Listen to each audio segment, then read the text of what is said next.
Hello everyone and welcome to episode 6 of For Frog the Bell Tolls. In the last part we got here to the island and we got a quest from Dr. Nid, I believe his name is, to continue on and try and find some wasabi in the island. So let's go and do that, shall we?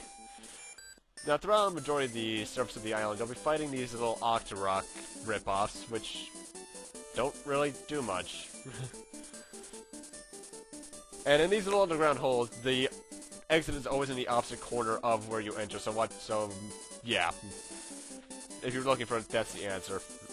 Now, where we want to go through in that little beach back there is through the bottom hole so we can get through this area right here with a ladder, which I believe has a power stone? I believe it is. Yes, it is. Sadly, though, it is not an awesome Dreamcast game. I legitimately need to get myself a Dreamcast.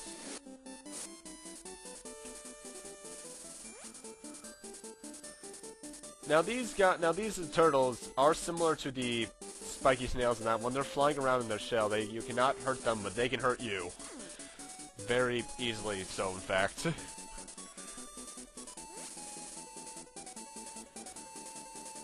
And if you come over here before you talk to Dr. Nate, you will not be able to progress past this girl. And in here we have the Wasabi farm. Doesn't look like a dungeon, but once you step right below this sign, there we are. Beware of porcupines. Eh. What the? That's not a porcupine, that's a Sonic the Hedgehog ripoff. Well, at least it doesn't say lame English phrases and is not voiced by Chris Redfield, who's also voicing Batman. This month, actually. Oh god, Arkham City comes out this month. X and Y in 6 days, yay! Anyway, the porcupines aren't a big deal, just don't jump onto them when they're in their spiky ball form. These spiders aren't any big deal either. They're just more of an annoyance than anything, and they get in your way. And you have to fight them too. And I didn't know that at this point because this is the first time I had played the game in like 8 months. Now these little plants here, they don't seem that hard off the bat, and they really aren't. But be careful of their little projectiles that they shoot out because those can and will paralyze you. Although I think the effect lasts different depending on how you got hit, how much health. I'm not sure. It seems different timing at times. Yes, that's redundant.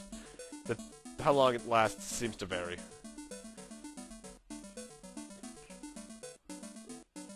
And down here we got the bats, which, if you remember, I couldn't even fight as the frog, but now as a human I just bat them away like nothing else. That's satisfying. And down here we go into the water and back into our frog form.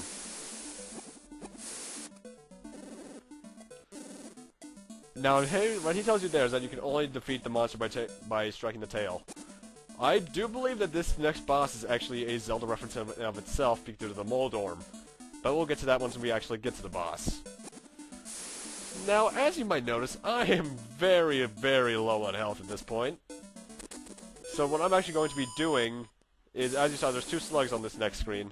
I'm going to jump in between the screens and grind them for health. Oh, this totally doesn't look hard. Well, actually it's not, but if you get paralyzed it will be kind of annoying. And here we need to turn to a snake. Yay!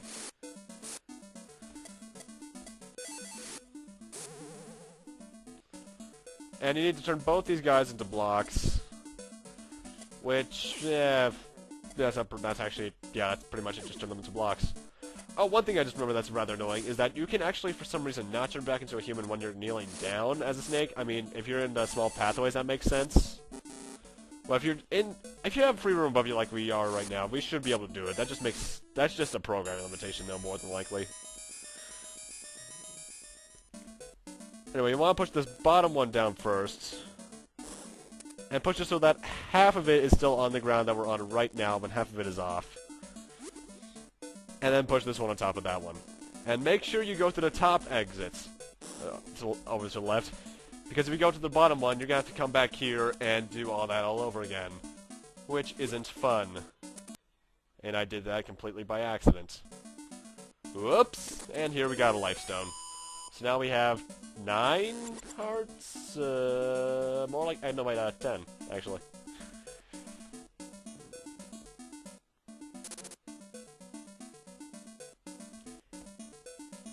Now we have this section. Turn into a snake here because it's the only way you're really going to progress. I believe the snake to the left gives you a hint on how to do this section. Turn into a snake. Bite this bat. Turn back into a prince and push it to the point where you can push it no longer as a human. So you can jump over these spikes, which, if I remember, do either instant death or crazy damage. Probably instant death though, but that might just be my inner Mega Man speaking. It probably is just my inner Mega Man speaking, actually. But you can never be too sure, so yeah. Push it to there, and come over here, kill this slug because he doesn't deserve to live. And we're back up to this section which I showed off a little earlier and I didn't say anything about.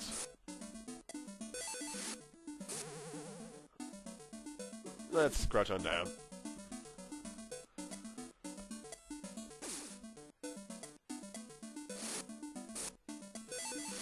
You know, the only real thing that's annoying about this game, I can say right now, is the transition between turning into a snake, human, or frog.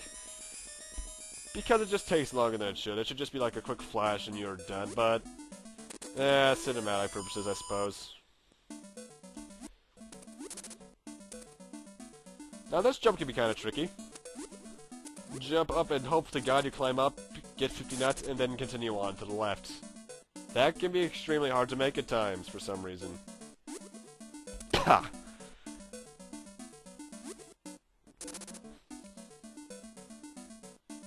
And here, do not go to the right path. Instead, go down here to the left and heal if you have less than full health.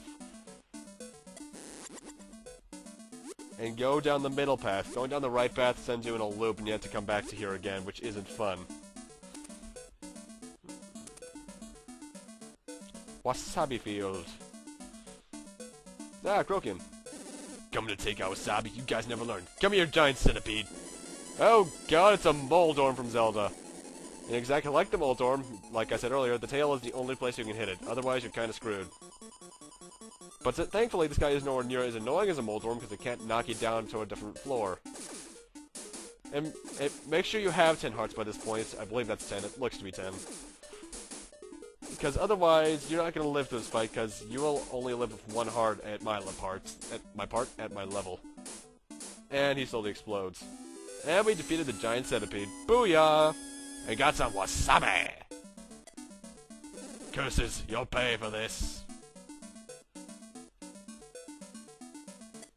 Maybe so, but I don't care. The doc will be pleased. Bald man! Is that wasabi? Give it here. It's good stuff. It'll compliment. Scroll me. Oh, I think I was distracted. That's what happened. My sushi nicely. I'll give you the item as promised.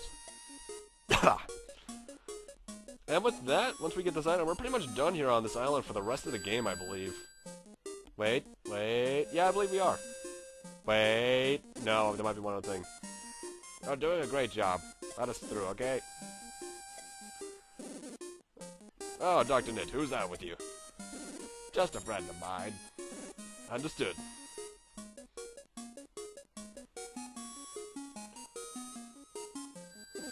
As promised, here's a special hyper glove.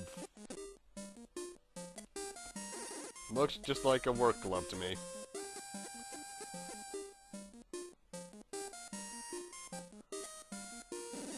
Nitwit, this glove allows you to lift massive boulders. Go on, take it. We got the work glove. Why was I scrolling so slow? I think I was really distracted at this point. It's not a work glove, I missed it. Ah! An animal control device. Won't that be something? Visit again if you need anything. Now, I don't prefer to call it the hyper glove. I prefer to call it the power glove. Why? Well, to put it extremely bluntly... I love the power glove. It's so bad. Yeah, well, Just keep your power gloves off her, pal, huh? I severely love that movie for all the wrong reasons, by the way. For those of you who don't know, that movie is The Wizard, released in 80, 90, something, I don't remember.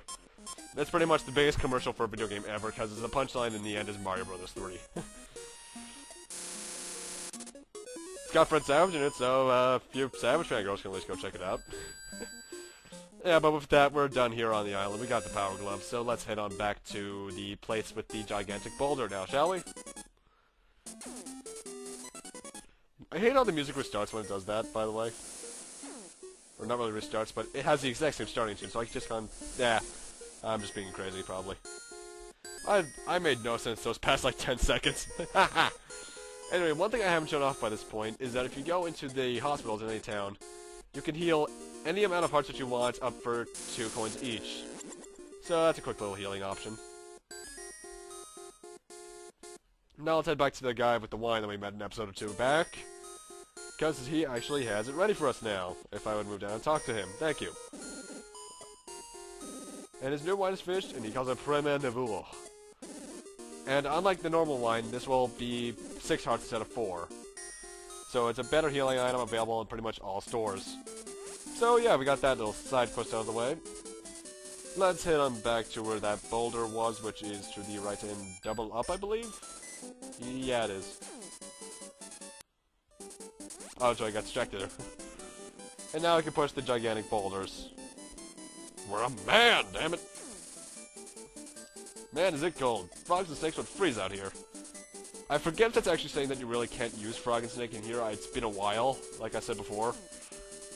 But I guess I'll find out within, like, the next 2 hours.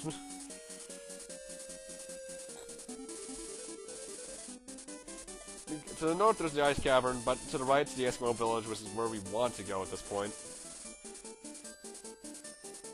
The Eskimo village.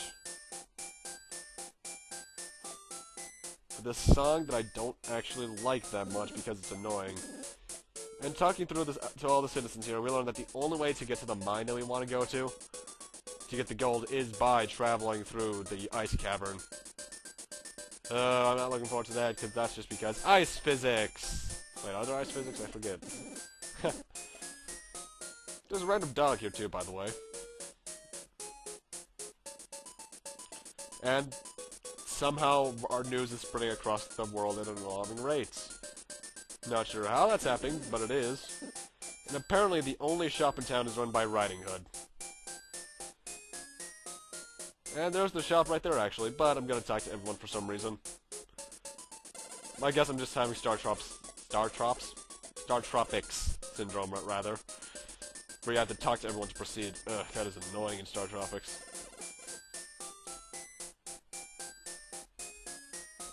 And here's Riding Hood's shop. She has big wine, joy fruits, wasabi, and saws. I'm gonna be personally buying a cup restoring my stock of joy fruit, because I always want to have enough. And over here to the right is her grandfather, maybe? And talking to this guy pretty much nets you a free 100 nuts. Albeit that's like 30 seconds of grinding right there, which is not that bad overall, because I think this... To be honest, grinding for those 100 coins might actually take less time than talking to this guy. But yeah, that's pretty much bribing money to try and buy stuff.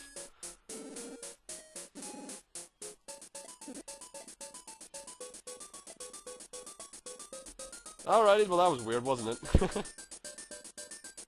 Yeah, but with that, we're done here in the village for now. I just wanted to check this place out so you could have it for later reference, and really so I can have a good ending port here. Port? Point. And with that, thank you guys for watching, rate, comment, subscribe, all that kind of stuff. And next time on Let's Play for Frog the Bell Tolls, we'll continue on here through the frozen tundra of this kingdom, really. I guess that's probably the best way to describe it. And see what we can find there and getting towards the mine.